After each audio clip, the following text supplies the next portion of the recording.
So how to think differently? I would say that first, we have to understand that life is a multitude of experience and events that we live and to which we give meaning. It's just easy to understand that we can both live the same event or fact and give a completely different meaning to it. I can see somebody smile to me in the street, understand it's an insult or it's just a way to say hello.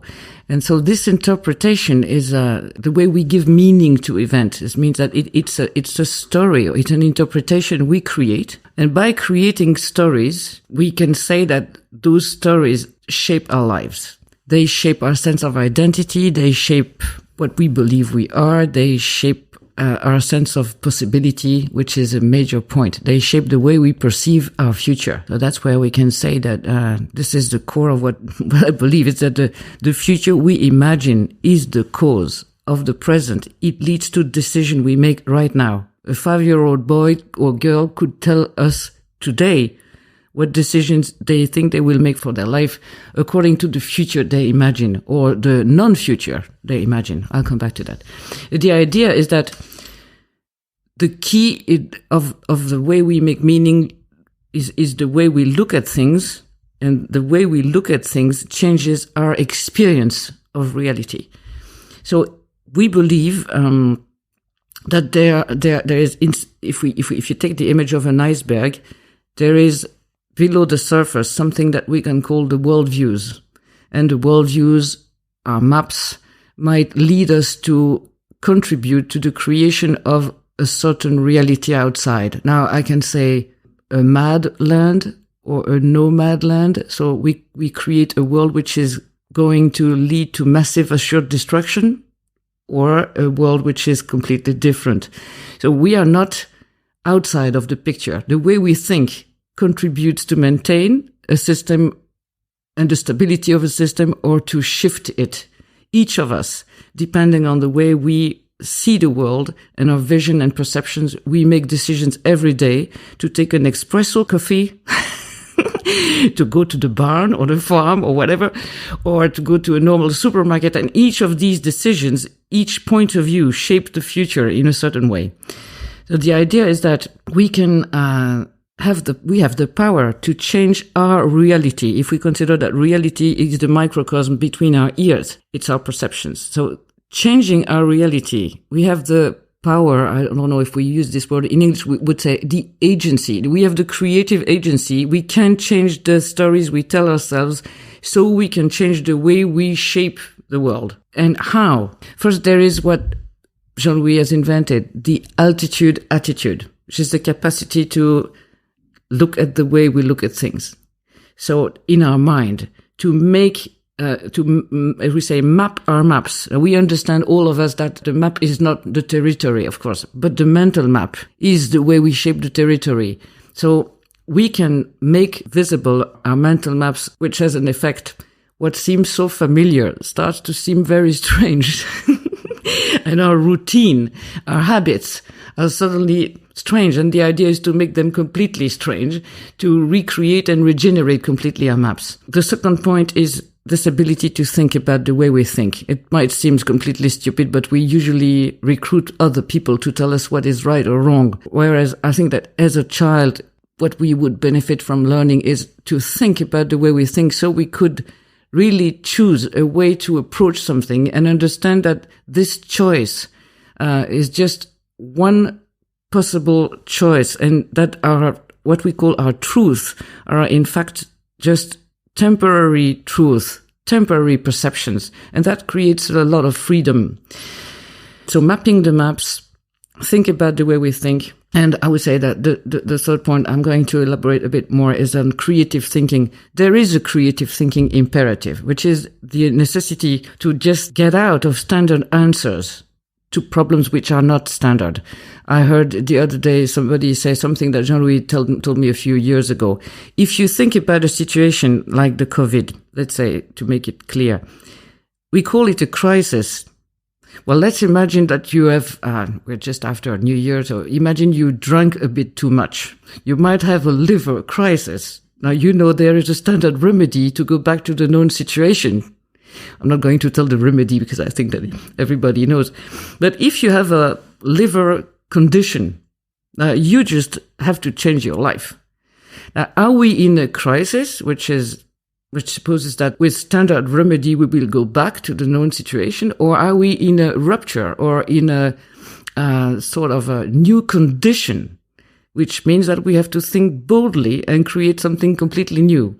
And creative thinking, in fact, is about making the hypothesis that we need new ways, new answers. We need to think not in incremental way, but in revolutionary ways to make a complete reconstruction of the way we think and to start to apply what Buckminster Fuller says. To change a system, you don't have to fight against the system. You create a new model which makes the previous one obsolete. So it's not a solution we are looking for. It's a dissolution. So there are a few things that might help to think creatively or meet the creative thinking imperative. One is escape critical thinking, which is so easy. It's easier to destroy somebody else's idea than to create a new one. So that's one point. Escape realism, rational realism and blindness. As we say, some people use reality as an excuse for not trying. There is always a reason for not trying.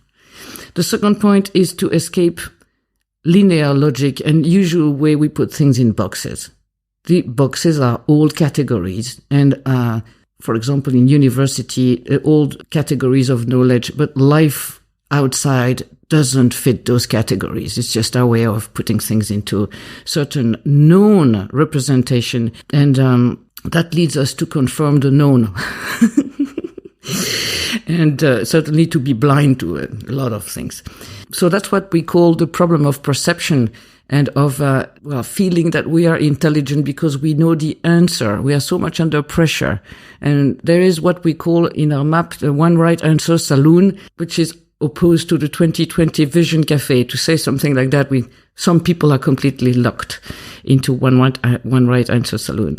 The third is the prison of repetition.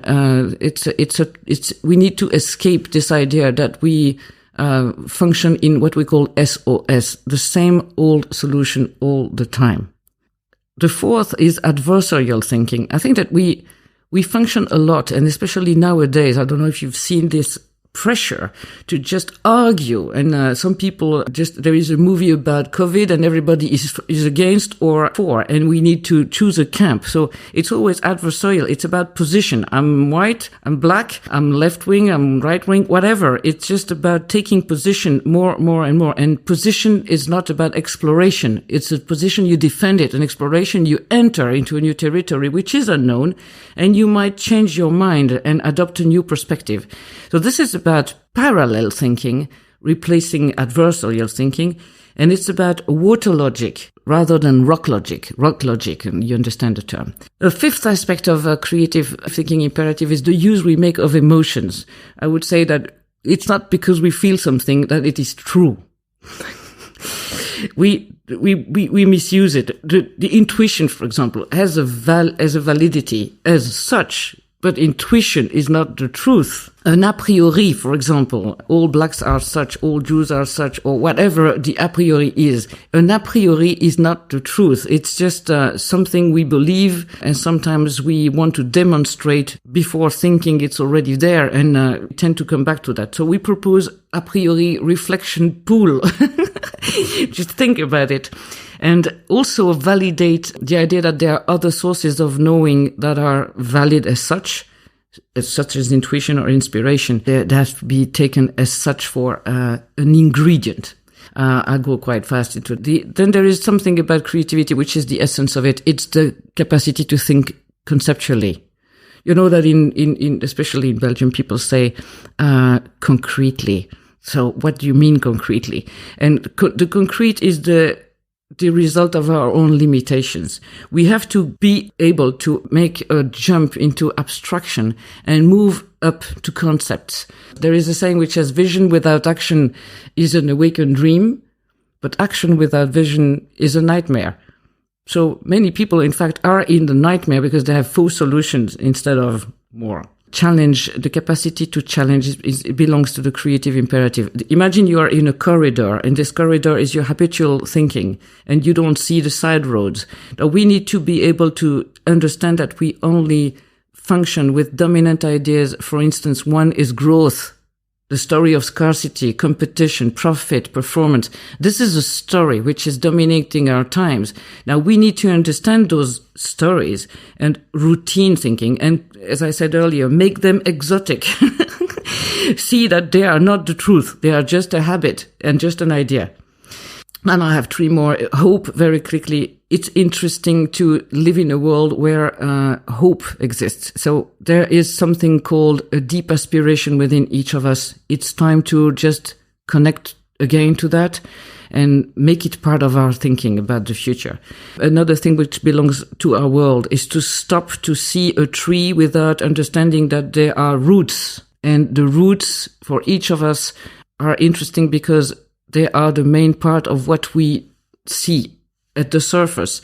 Now, if we imagine that everything that exists today has its roots, we're not saying it's good or bad, but it's interesting to understand where it comes from, even if it's not something we want. And the last thing I want to say is that we need to give up the myth of control. Now, I'm not talking specifically for COVID, but imagine you're going to ski and you are at the top of the mountain. You need to love gravity. We need to love gravity and love to enjoy the fact that this world is not something that is under our control, so that we can start to navigate into that. So that's what I want to say. It's about the idea that this thinking behind everything we do is about the art of reperception, the idea that we can see without knowing, the idea that we can listen without downloading, the idea that we can explore without knowing and judging, and we can detect opportunities and see hope versus focus on risk and speak for the problems all the time. In this sense, thinking differently is resisting. It's resisting stupidity. It's resisting the fact that everybody seems to have an opinion without knowing anything or facts. It's resisting the idea that the future will be the same as the present, which is very much something we'll talk about it later. And it's about freedom.